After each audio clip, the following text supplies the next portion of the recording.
Hi, I'm Melisa Idris and you're watching The Brand, the show about advertising, how it works and how it works on us. Now, I have with me today the good folks from Waze. You may have heard of it. It's a small navigation app that we sometimes use here in Malaysia. Now, chances are you have used it, but you've probably used it mainly for navigating the Malaysian traffic. We're here to learn a little bit more about the different things that Waze does. I have joining me on the show Emma Weisberg, the Waze Global Marketing Director, and also Kelvin Sim, who is the Malaysian Waze Country Manager.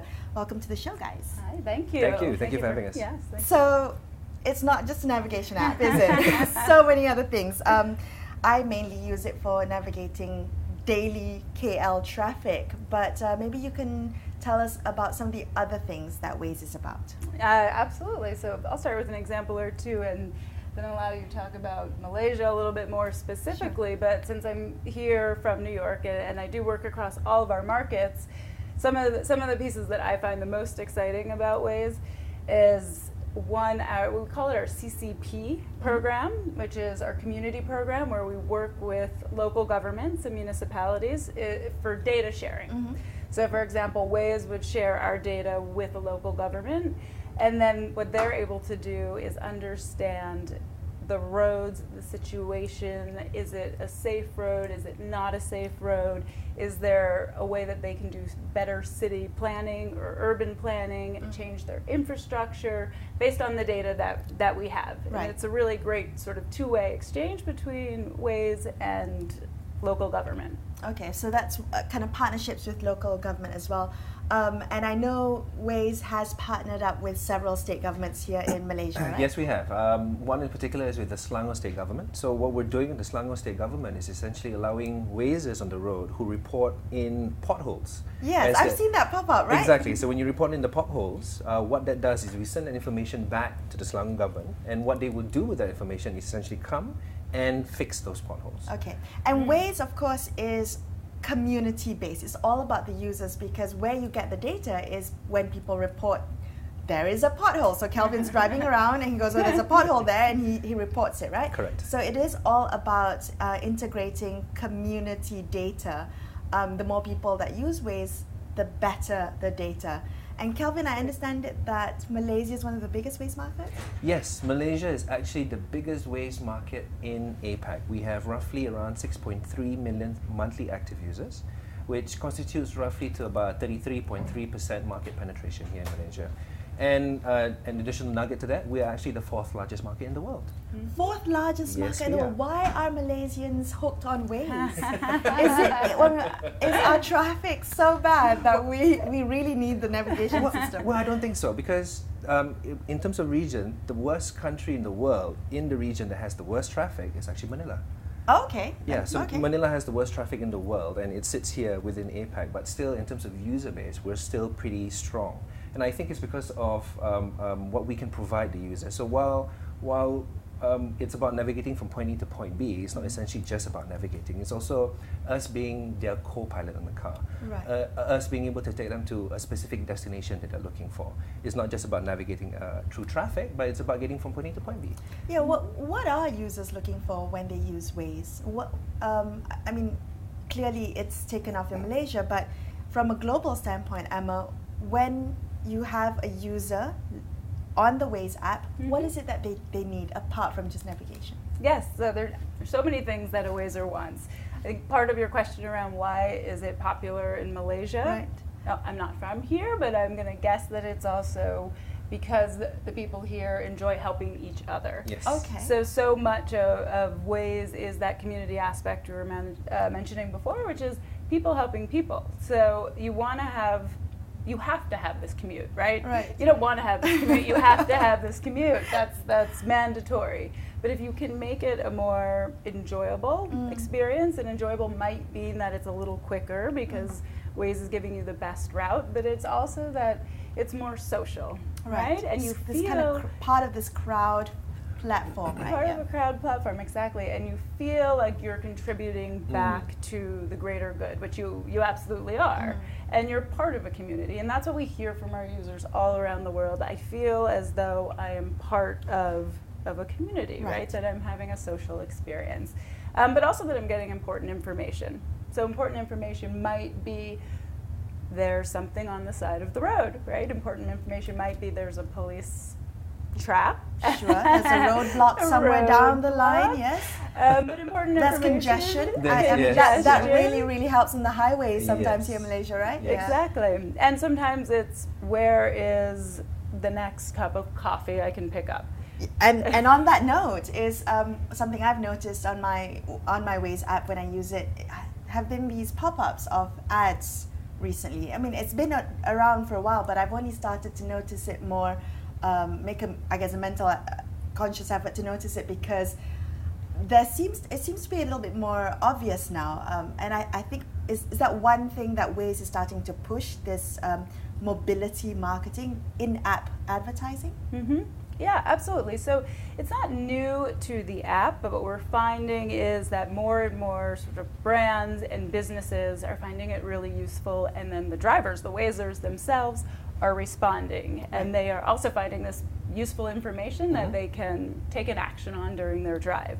So what you might be noticing is that we are figuring out which types of companies, so which categories work best on Waze, and we're finding that out through the businesses themselves, but through the users as well. So it has been ongoing for a while, but you're fine-tuning the process as you go along. And what have you learned so far? Mm-hmm. Well, in Malaysia, your retail is very big, as well as restaurants and food. Correct. So I mean, it boils down to the usage pattern of the people here. So what we realized that for Malaysians specifically, food is important. Okay. So restaurants, you're talking about Restaurants. Notifications for restaurants that come. Okay. Correct. Notifications for restaurants around the area. We also see a lot of traffic going to retail stores. So you're talking about your shopping centers, your shopping malls, your groceries, your mom and pop shops, pharmacies. So a lot of navigations and traffic are going in those directions. Fuel. By default, of course, because as a car driver, what you need essentially is to be able to fuel up every once in a while. And we see a lot of navigation and traffic actually heading to these different pockets of categories. We're going to continue our discussion about the advertising on Waze in just a couple minutes, right after these messages. Stay tuned.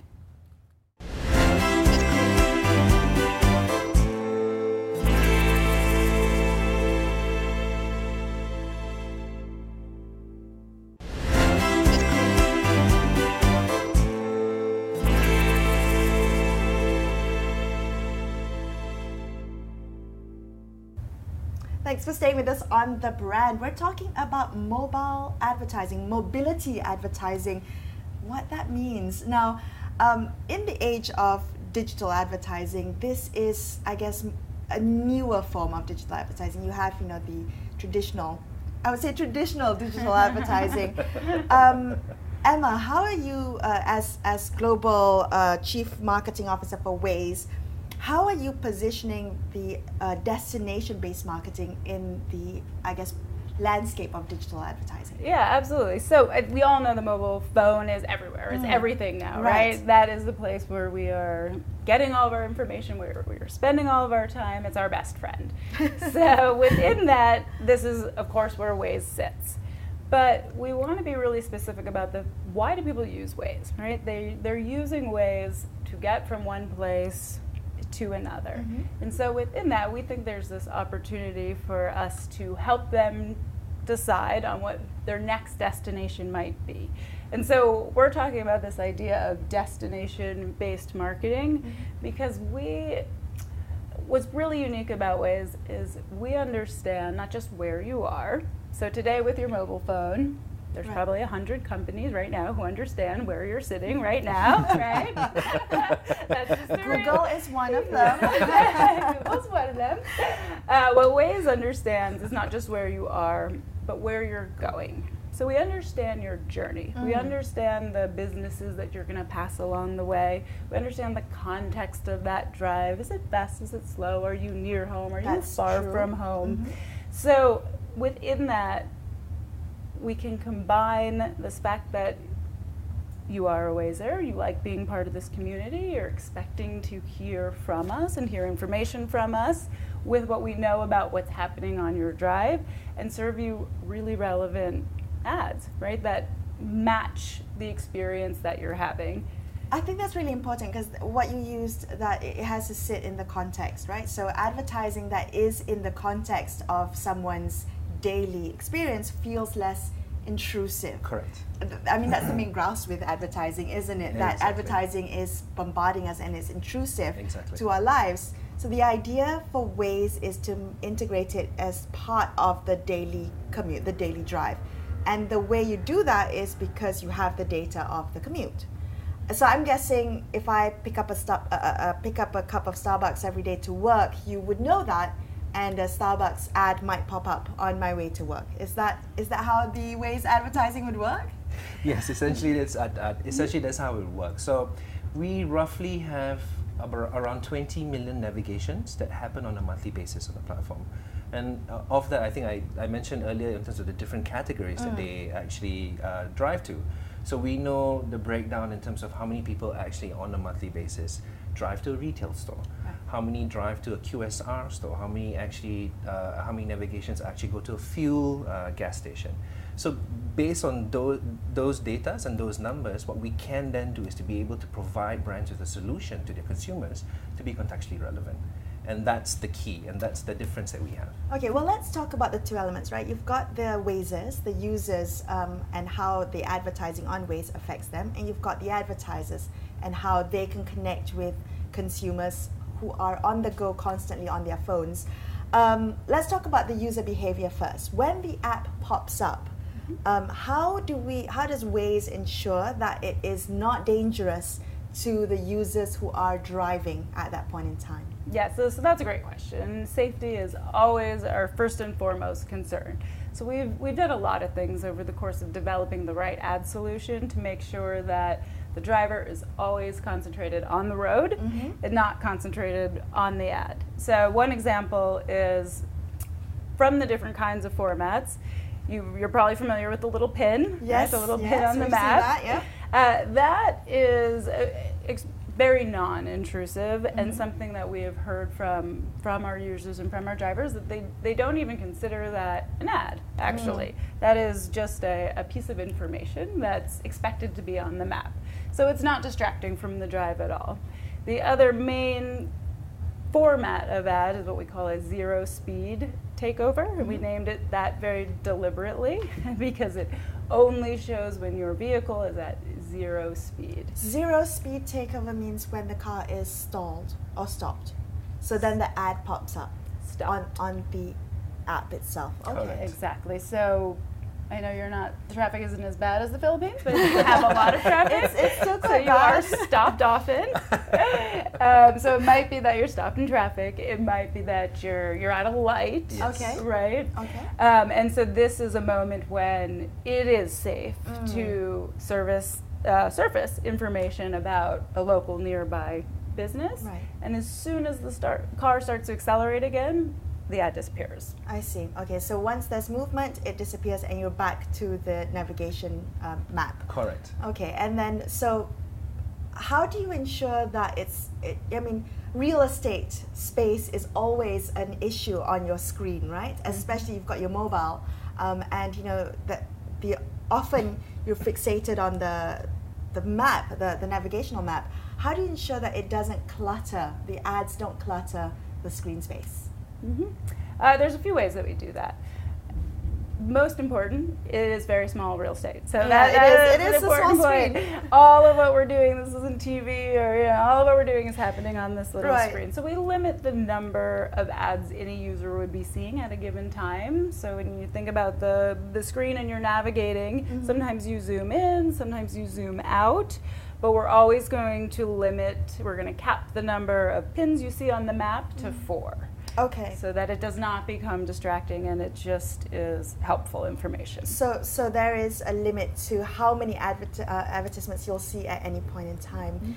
What's the user behavior like? I mean, when you see what has Waze surveys found in terms of user behavior? When you see on the screen ads come up or pins, how do users react to that from a global perspective and maybe from a Malaysian perspective? Yeah, globally, sort of on a high level, we know absolutely from our research and from our data that users do move to these destinations. They actually go. So they actually go. And in some cases, that means you walked into the store, and we're able to see that through various market research. And in other ways, it depends on sort of the advertiser themselves and how they want to think about their business goals.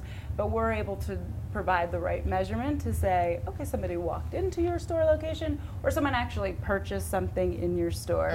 And we see, I mean, you can share Malaysia-specific examples, but globally it's quite consistent. Do Malaysians make that detour? Do they change where they're going to go to an ad that popped up? Actually, they do. They do? We do see that happening because, as Emma mentioned earlier, they don't see it as advertising. What they see it as a service that we provide. As they're going along the journey, hey, it's nice to see this brand there. That's interesting. I didn't know they were here. I need a cup of coffee. I might just stop by.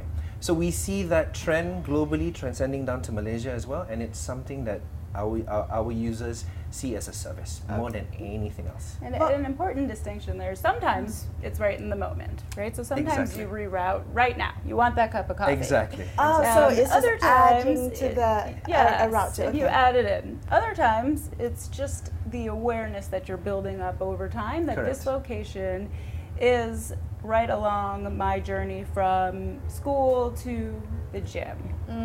And so later when I need that new dress or whatever it may be, I know where it is, and that what sort of comes to mind first. I've always wondered how Waze knows exactly when I'm hungry, because that's when the ads always pop up, and then it makes me want to stop and grab a bite first. We're going to be back right here on The Brand. Stay tuned.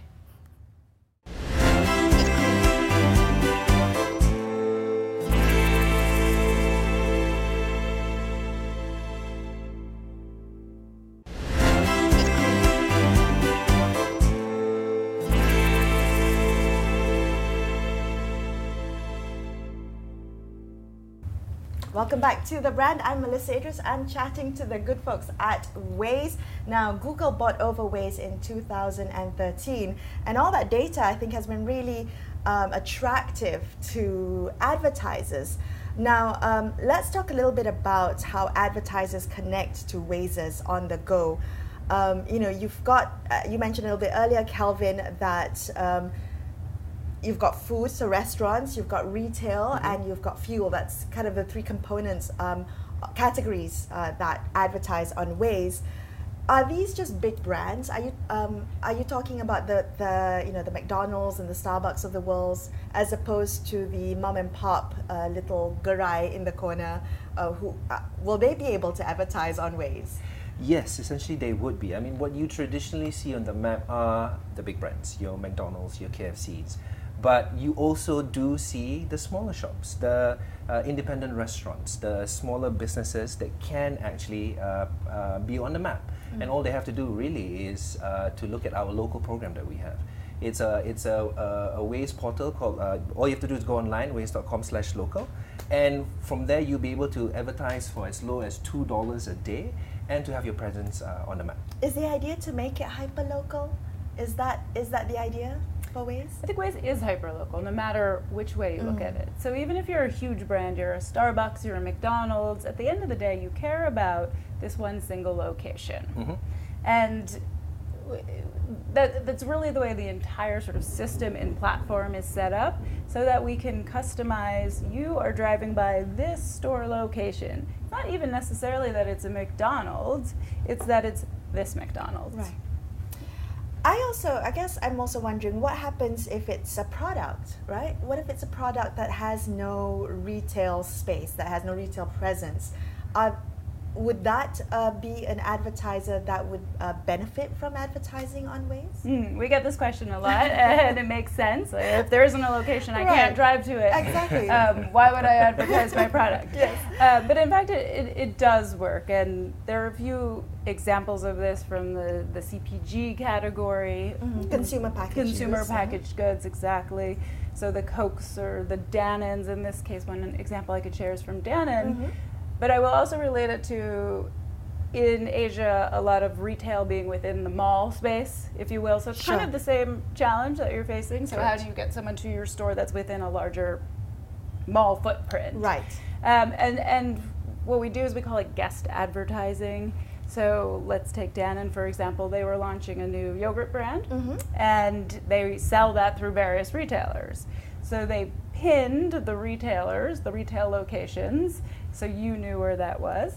And then back to the user behavior, they looked for Wazers who were going grocery shopping. Right. Because that's a moment when you're thinking about your food and your list, right? You're making that list in your mind. And served an ad about their new yogurt. And then when you got to the retail location, lo and behold, yes, the Wazer did buy Dannon at the various retail locations. So your research has shown that there is an increase in sales following Waze advertising, is that right? Exactly. So they saw an over 6% increase in that instance of sales in store of this new yogurt. Is that all part of the brand awareness? It's just part of the brand building, right? As long as you're driving. I guess I'm also wondering, in terms of measurement, right? How would you measure that? The problem with digital advertising is, again, measuring the effectiveness on consumers. With Waze advertising, have you cracked the code? Measurement is... It's a tough one, isn't it? It's a tough one. So I would say that we've cracked the code in terms of we know that it works, and we've been able to prove it in various cases, such as the Dannon, sometimes with foot traffic, sometimes with in-store sales. But what we want to do is be flexible. So advertisers themselves have different goals, and they have different ways in which they want to measure the success of any given advertising campaign. Sure. And so we will work with them to use the measurement solution that sort of works best for that advertiser. And there's a whole host of them. I won't go into all of them now, but I would say cracking the code for us is making sure we're doing it in the way that works for the advertiser. Okay. And how does Waze, I take it must be an algorithmic decision or solution to decide which ads get advertised to which Wazer? So how do I get the Danone ad versus a Starbucks ad versus a McDonald's ad? Again, a whole host of algorithm back-end magic that goes into that. But the big key pieces are the location itself. So are you going to be driving near, and how near to this location? Certainly there's the matter of, if you're an advertiser, have you spent your budget today? So very practically speaking. Okay. Or do you still have room within your budget to show this ad? And then the Wazer behavior themselves. So we mentioned before people who were going to the grocery store. Correct. Or you mentioned Starbucks. Right. So are you someone who goes to Starbucks all the time, or who has never gone? Maybe I want to send you a different message depending on which one of those you are, if I'm Starbucks. So we will take all of that into account in choosing the right ad.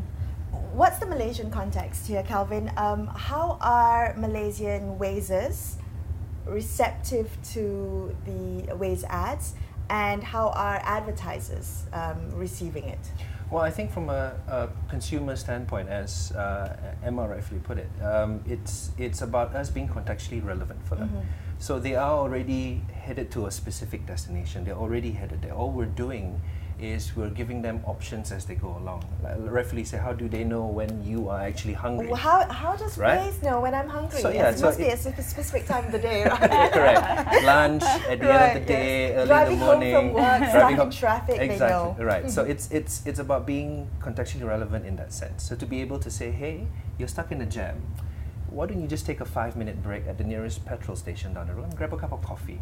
It's providing you that solution, and it's a solution that doesn't require you to navigate 20 kilometers away. It just requires you to navigate 200 meters down the road. So it's about that contextual relevance that we can provide, and brands see that as an opportunity as well.